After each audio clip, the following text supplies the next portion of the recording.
1 Corinthians 7. Now concerning the things whereof ye wrote unto me, it is good for a man not to touch a woman.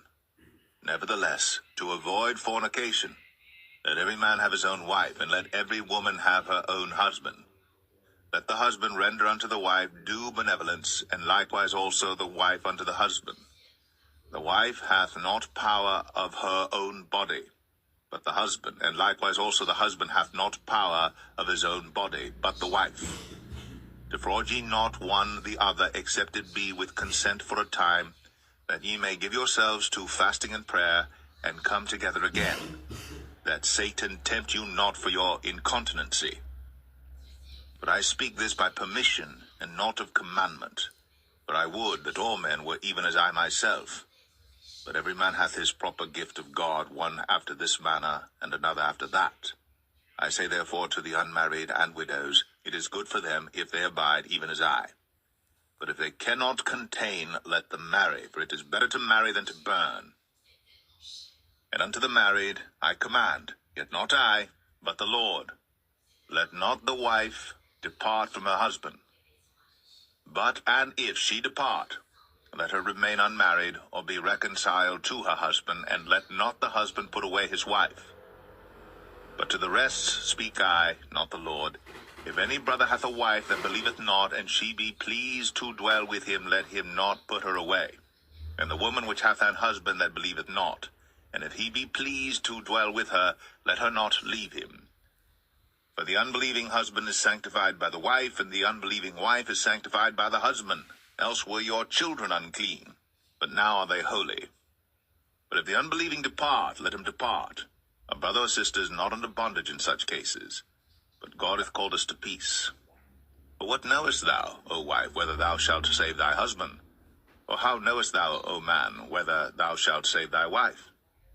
But as God hath distributed to every man, as the Lord hath called every one, so let him walk, and so ordain I in all churches. Is any man called being circumcised? Let him not become uncircumcised. Is any called in uncircumcision? Let him not be circumcised. Circumcision is nothing, and uncircumcision is nothing, but the keeping of the commandments of God. Let every man abide in the same calling wherein he was called. Art thou called, being a servant, care not for it, but if thou mayest be made free, use it rather. For he that is called in the Lord, being a servant, is the Lord's freeman. Likewise also, he that is called, being free, is Christ's servant. Ye are bought with a price, be not ye the servants of men. Brethren, let every man, wherein he is called, therein abide with God.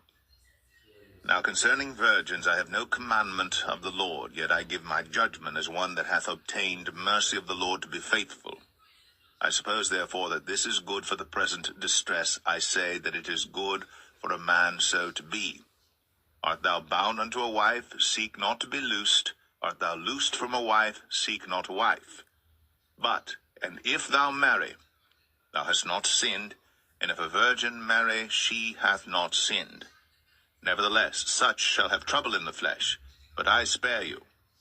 But this I say, brethren, the time is short, it remaineth, that both they that have wives be as though they had none, and they that weep, as though they wept not, and they that rejoice as though they rejoiced not, and they that buy as though they possessed not, and they that use this world as not abusing it, for the fashion of this world passeth away.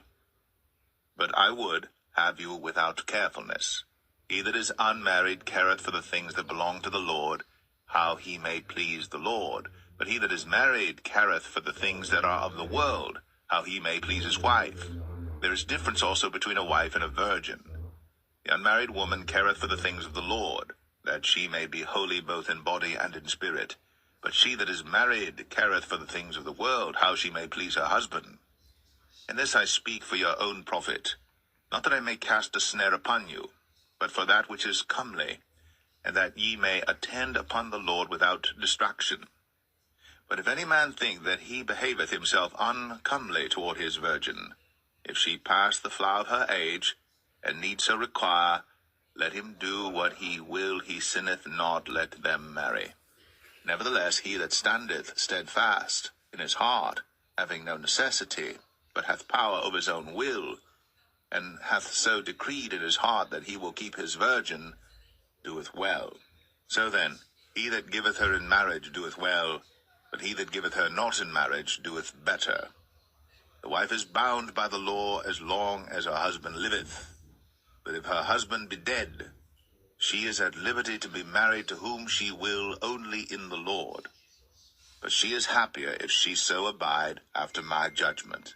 And I think also that I have the Spirit of God.